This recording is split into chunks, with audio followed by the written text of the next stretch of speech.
FanDuel has got some updated SEC win totals out, but a few seem way off. Locked On SEC starts right now. You are Locked On SEC, your daily podcast on the Southeastern Conference. Part of the Locked On Podcast Network, your team every day. And what's up, everybody? Welcome to Locked On SEC. It's great to have you guys along. I'm Chris Gordy. Thanks for making Locked On SEC your first listen every day. Shout out to our everydayers. We're free and available wherever you get your podcasts and on YouTube, part of the Locked On Podcast Network, covering your team every day.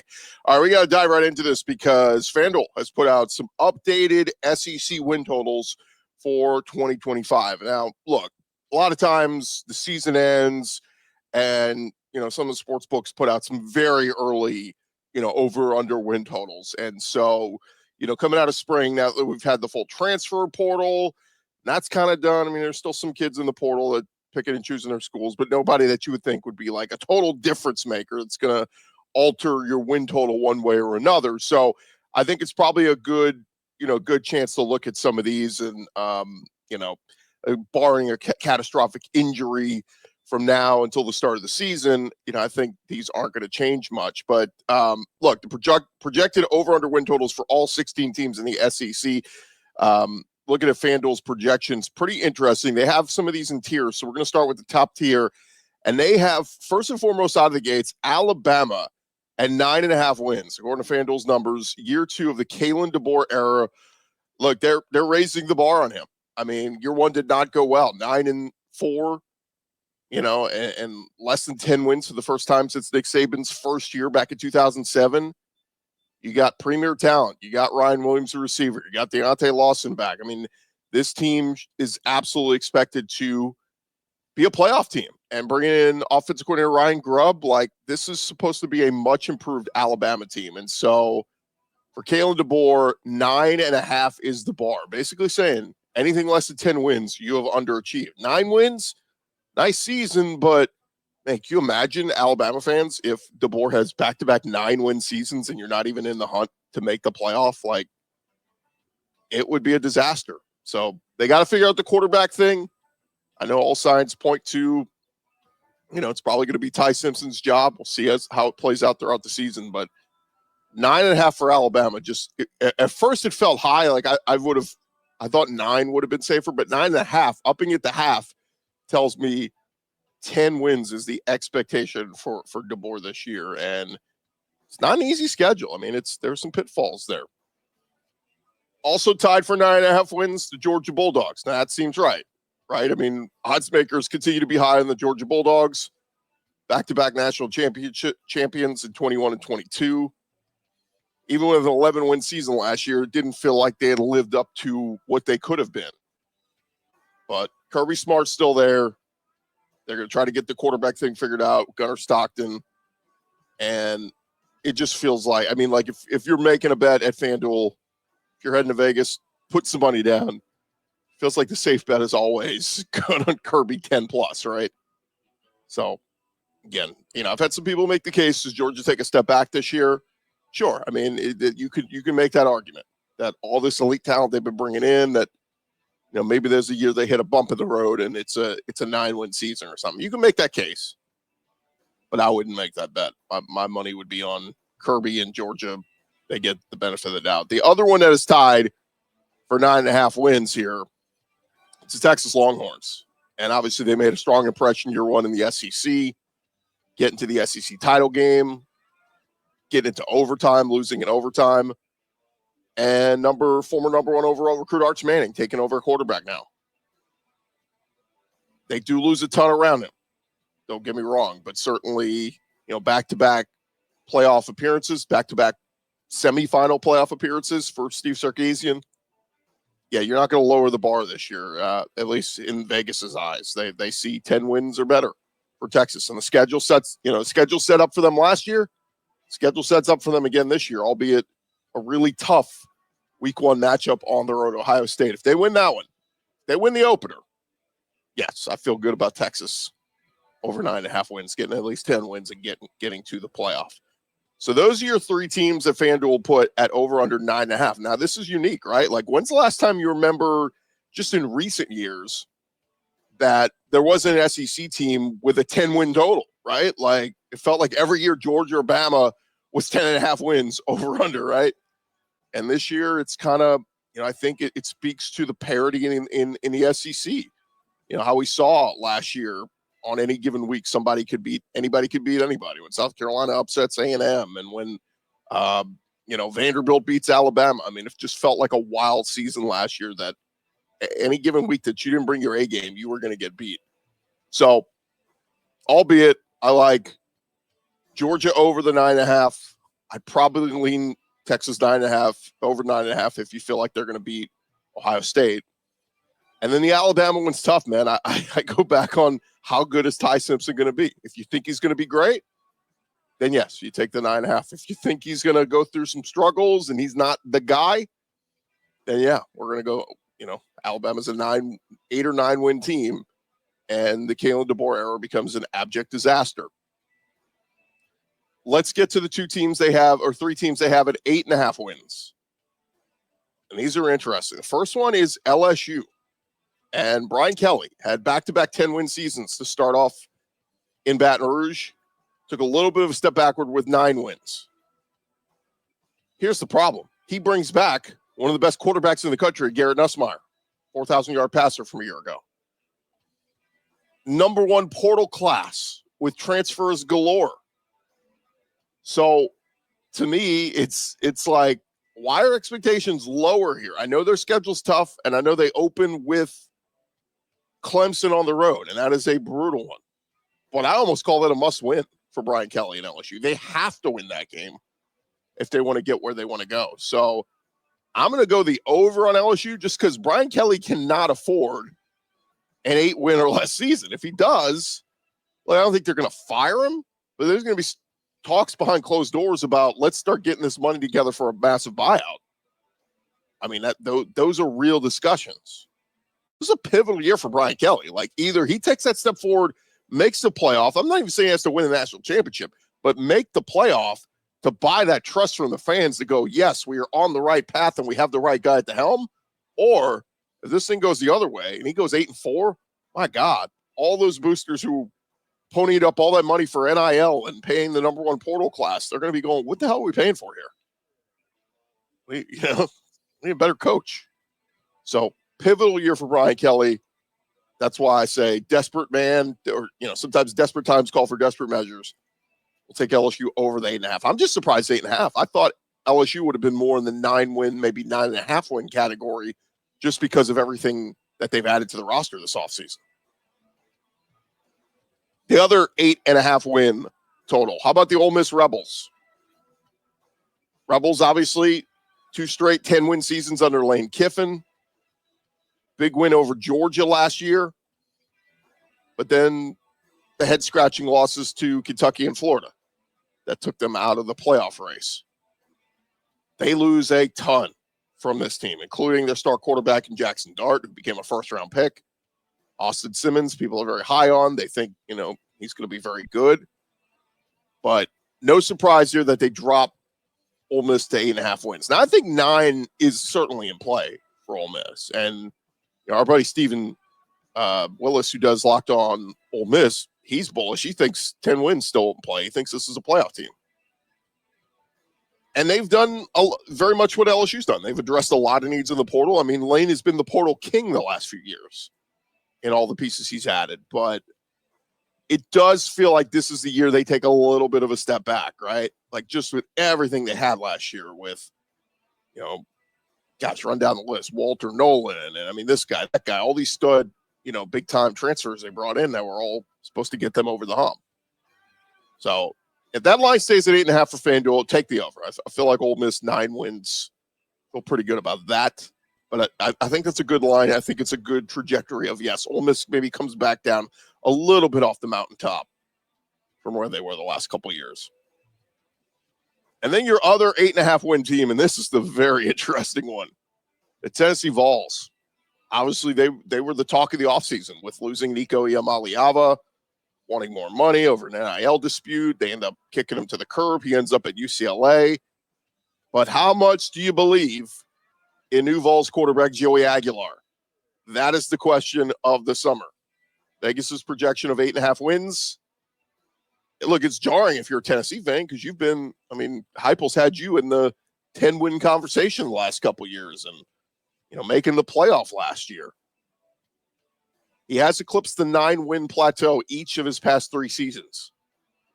So odds makers saying, you like Tennessee in the over 8.5, you think he'll get the 9 wins, then take the over. But man, just me speaking here, I'm going to give Josh Heupel the benefit of the doubt. I think he's going to get the best out of Joey Aguilar. I think the schedule is navigatable. I think 9 wins is in play for Tennessee. So if I'm making that bet at FanDuel, I'm going over the 8.5. But man, that's tempting to go under, right? When you look at it and say Aguilar is not going to be as good as Nico Iamaleava. So certainly a tough one to try to decide on. All right. So we've done 8.5 and above. Now we're getting lower in the win total. So if you haven't heard your school yet, FanDuel doesn't think you're 8.5 wins or better. So when we return, we'll get to some of those other schools here on Locked On SEC, part of the Locked On Podcast Network, covering your team every day. Hey, first, want to let you guys know that, look, the days are getting longer. The weather is certainly warming up in many parts of the South, and people are spending more and more time outdoors, and that means it's the perfect time for you to refresh your outdoor space, whether you are working with a big backyard or a small balcony. Wayfair, they got everything you need to make it feel more like you. Their massive selection of outdoor essentials going to make it easy to transform any space into your ideal summer setup. Look, you know how hot it can get. Find the right patio furniture that's going to make you have fun outside, from comfy conversation sets to sleek dining tables, outdoor decor. I live on the grill all throughout the summer. They've got it all for you at Wayfair and at prices that fit your budget. You can grab a new patio dining set, some new string lights from Wayfair to help extend your outdoor space. Can't you just see it now with those string lights, cold tea or cold pop in your hands, enjoying the outdoors of the summer in the South? Whether you're entertaining guests or just relaxing solo, shop Wayfair to help you unwind. Shop from a huge selection of outdoor furniture online this summer. Get outside with Wayfair. Head to wayfair.com right now. That's WAYFAIR.com. Wayfair, every style, every home.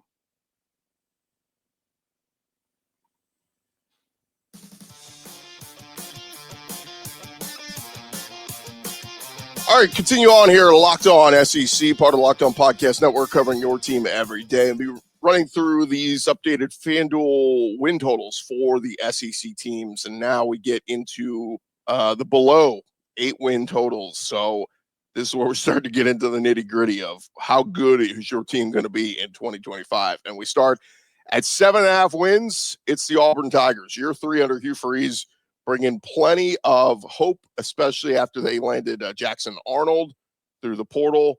But odds makers, they're wondering if you should believe in Hugh Freeze. And the 7.5 maybe seems, like they're pushing you towards 8.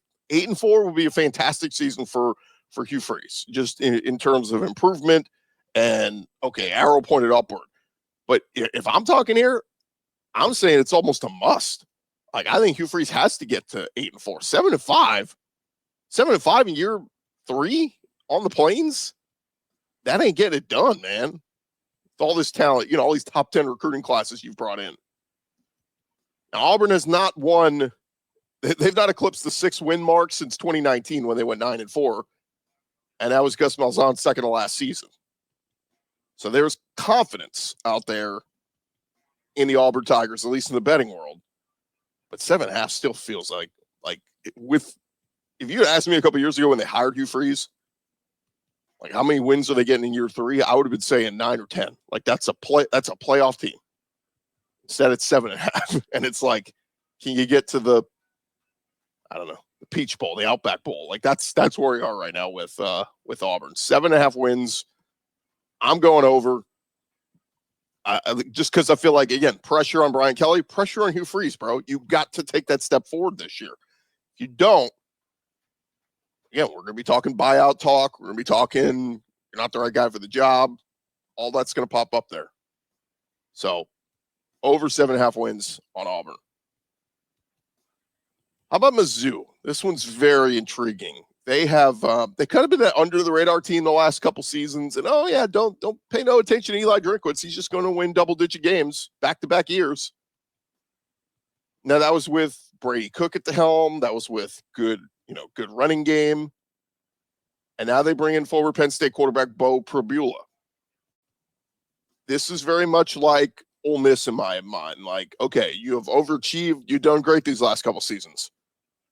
But are you due for a step back?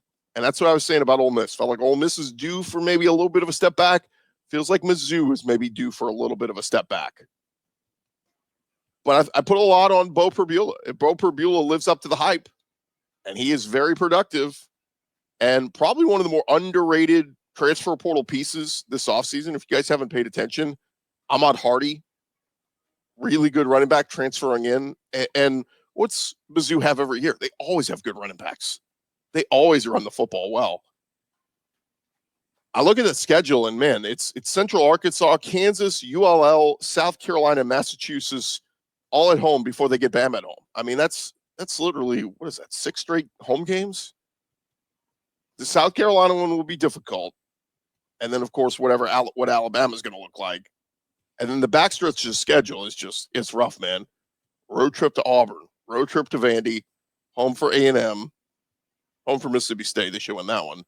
But then you finish the season on the road at Oklahoma and at Arkansas. Like, I can almost envision this is a Mizzou team that starts out of the gates 5-1. If they start 4-2, though, man, you're absolutely going under the 7.5. Like, I think it's a 7-5 type season, maybe even 6-6, just because that schedule's so tough. So 7.5 wins for Mizzou. I know it feels like a far cry from they fell back from the 10 wins. I'm going to lean under here. I think a 7-win season is probably likely. 7-5, still good. They'll win a game or two that maybe they shouldn't, pull out a tough one. But again, a lot goes back to Bo Prabula. If he's the real deal, like if he has, I always say this, like a Johnny Manziel type year. I'm not saying a Heisman type year, but a year where a new face comes in and takes the league by storm. That could certainly be the case with Prabula there under Drinkwitz at Mizzou. All right, another 7.5 win team. How about South Carolina? Gamecocks, one of the biggest surprises last year. Man, they won their final 6 games of the regular season, made a case for the playoff. And you bring back your dynamic dual threat quarterback in Lenora Sellers. You got big Dylan Stewart coming off the edge. But FanDuel oddsmakers, betting public, maybe still not buying it on Shane Beamer. So 7.5 wins. My initial inclination is to go the over. I mean, this feels low. Feels like at worst, South Carolina's an 8-win team. At their best, they're a 9 or 10-win team. And we're talking playoff. But Shane Beamer's got to earn it, man. He's, remember it was just a couple years ago, he's getting doused in the Mayo bath, winning the Duke's Mayo Bowl. And then they took a step back and didn't make a bowl game. And then they had this resurging year last year. You could make a case, maybe they snuck up on people last year. People weren't expecting South Carolina to be that good. Well, now they're expecting it. So, Carolina, you're going to get everybody's best shot every week now, but I'm taking the over 7.5. I think this is at least an 8-win team at South Carolina this year. Another 7.5 win team. How about the Texas A&M Aggies? It's a tough one, man. Year 1 under Mike Elko. It was a nice year. They started off so strong and ended up fizzling down the stretch and finished 8-5.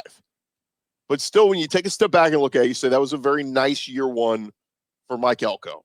At least you appear to be in better hands than what you were those last couple of years under Jimbo Fisher.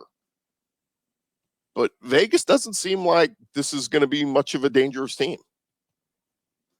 Aggies have won more than 8 games just twice in the last decade. So, A&M at 7.5. I feel like the lean is over. I feel like the lean is 8-4. But man, it's tough. It's tough because this conference is just so tough. But I like Mike Elko. I think he's a good coach. And by the way, I was just reading that stat. This was a sentence in a piece I was reading that said A&M, which have won more than 8 games. Okay, they have won more than 8 games just twice in the last decade. So going back since 2015. Yeah, because Kellen Sumlin, right? The Manziel year, he goes 11-2. The next year, they go 9-4. And then it was 8-5, 8-5, 8-5, 7-6. Jimbo's first year, 9-4.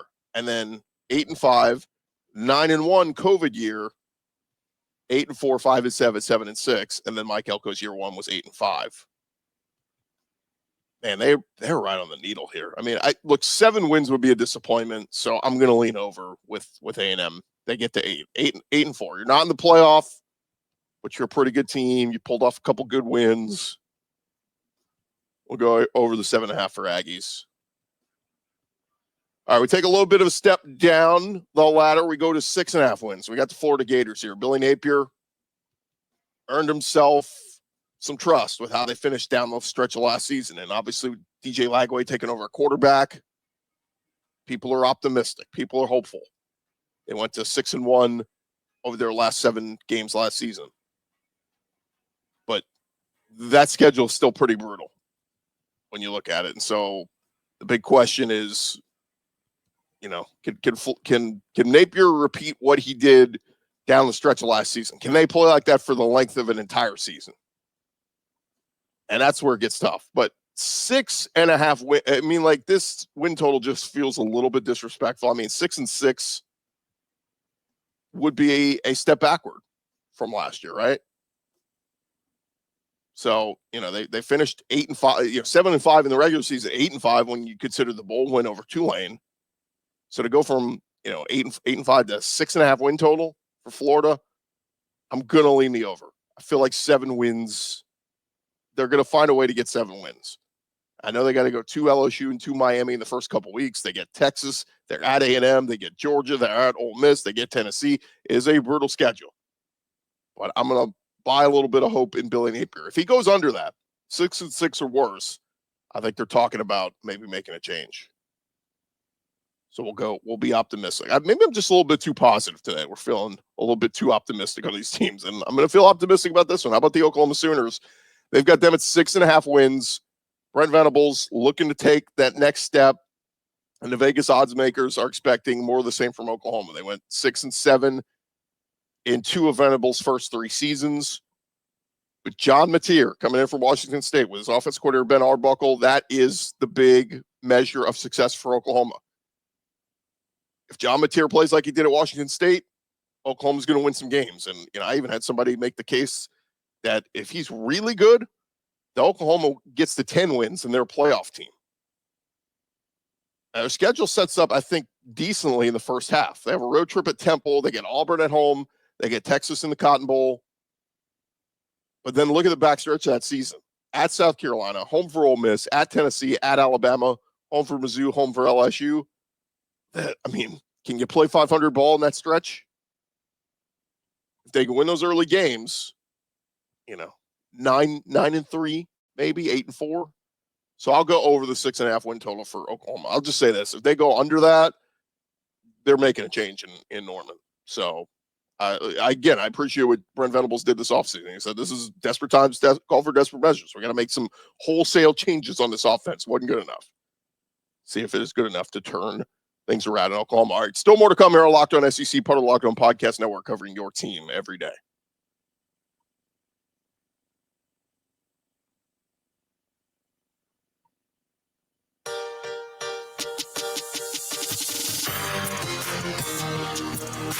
All right, rounding things out here. We're running through FanDuel's updated over-under win totals coming out of the spring. And let's just dive right back into it as we get to 5.5 wins. There's a couple teams at 5.5, and they've got the Arkansas Razorbacks on this list. Razorbacks 4-win 2024 season was a disappointment, but Sam Pittman, they're standing by their man. They think that he could turn this thing around and that things are going to get better. To me, I just look at it and say, how good can Bobby Petrino be with Taylor Green with another year in this offense? Did I say 4? I meant 6. They went 6-6 and then won the bowl game 7-6. So these notes are wrong. But yeah, so Arkansas, where are you on Taylor Green? Do you think he could take that next step? For all the hype that Garrett Nussmeier gets from being back at LSU, you certainly wonder, can Kalen Green take another step with Petrino calling the plays? And, they're going to have to figure out the run game. I like Braylon Russell, who was in the portal, out the portal, in the portal, out the portal. But if they can get some consistent run game, and if that defense can get improved, look, I think you go the over 5.5 wins. Now, if you don't like Sam Pittman and you want wholesale changes, you're rooting for the under.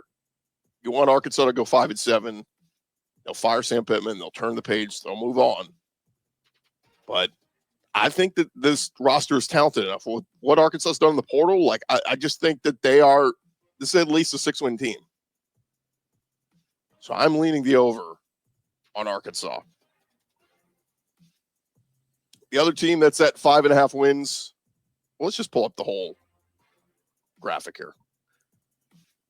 Well, they're the only team at 5.5 wins. There's two teams at 4.5 wins, and that is Vandy and Kentucky. And obviously, I think this is where I got my notes messed up. Kentucky had the awful season last year, going 1-7 in the conference, 4-8 overall, and wholesale changes in the transfer portal for Mark Stoops brings in Zach Calzada at quarterback.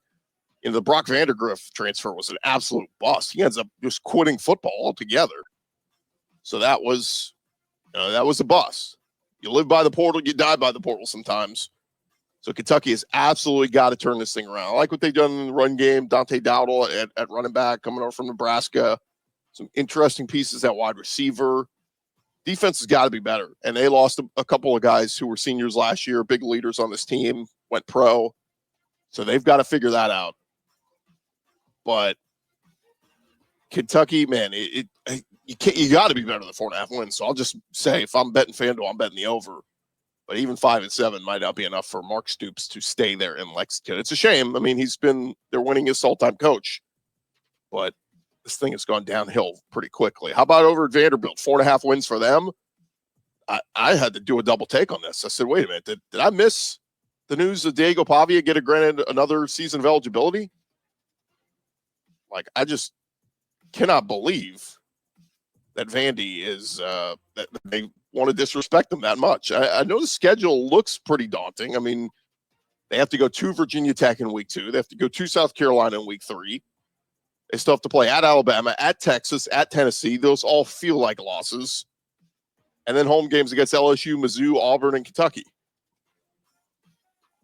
But I still think Vandy's good for 5.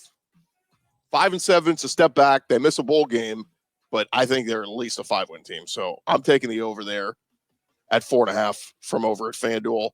And then lastly, it's the Mississippi State Bulldogs. And I mean, there's just, FanDuel's basically saying there's no hope for Mississippi State in year 2 under Jeff Lebby. Now, I will say, discretionary, they went 2-10 last year, 0-8 in the SEC. 3.5, 3 wins is an improvement from last year. So they get to 3 wins. That's the under on the Vegas win total, but it's actually an improvement on the win total from last year. But they should be getting a healthy Blake Shapen back at quarterback. He threw it for a ton of yards at Baylor. And it just feels like they have to go forward. They have to win an SEC game this year. If they go 0-8 in the SEC again, Jeff Lebby, don't unpack your office. Like, keep your things in the boxes, because you won't be there very long. So I just say all that to say Mississippi State, they've got to be better than 3.5. I got to go the over there. So just to kind of recap, run through this real quick. We got Alabama. I'm saying, if you believe in Ty Simpson, then you go the over 9.5 on Alabama. Feels like they have to make the playoff, and 10 wins gets them in. I like Georgia over the 9.5. I like Texas over the 9.5, unless you think attrition and Arch Manning, goes through some struggles in year 1 and it maybe take a little bit of a step backward to 9 wins. But again, we're taking the over. I like the over 8.5 for LSU. I feel like the over on Ole Miss to 9 wins. So I take them over the 8.5. And then in Tennessee, you believe in Joey Aguilar or not, 8 wins or 9 wins. We're going over the 7.5 in the Auburn. I'm going slightly over the 7.5 for A&M. I'm going under 7.5 for Mizzou. I'm going over 7.5 for South Carolina. Oklahoma, I'm leaning over the 6.5. Florida, I'm going over 6.5. Arkansas, I'm going over 5.5. Vandy, I'm going over 4.5. Kentucky, I'd probably lean under the 4.5, and Mississippi State, I got to go over the 3.5. They got to win 4 games. So I get it. Not all that's going to equate out mathematically. Like, somebody's got to be good. And I say this all the time with the SEC. Like, you wanted to improve this conference that had Texas and Oklahoma. Well, somebody's got to be good and somebody's got to suck. Who's going to suck? Somebody's got to suck. But the parity in this league knows no bounds. And I think that's why we're talking about very few 10-win teams anymore in the SEC. You know, it's you're not setting those lines at 10, over 10.5 or over 11.5 wins anymore. You're moving that down because parity in the SEC is starting to balance out and teams are starting to knock each other off left and right. All right, thank you guys for making Locked On SEC your first listen every day. Your second listen, check out the Portal Show. Brian Smith has the latest rumors, portal entries, and signings. Be the most informed fan on the rapid changes of the college football landscape. Find the Portal on YouTube or wherever you get your podcasts. I'm Chris Gordy. This has been Locked On SEC. You guys have a great day. We'll talk to you guys tomorrow.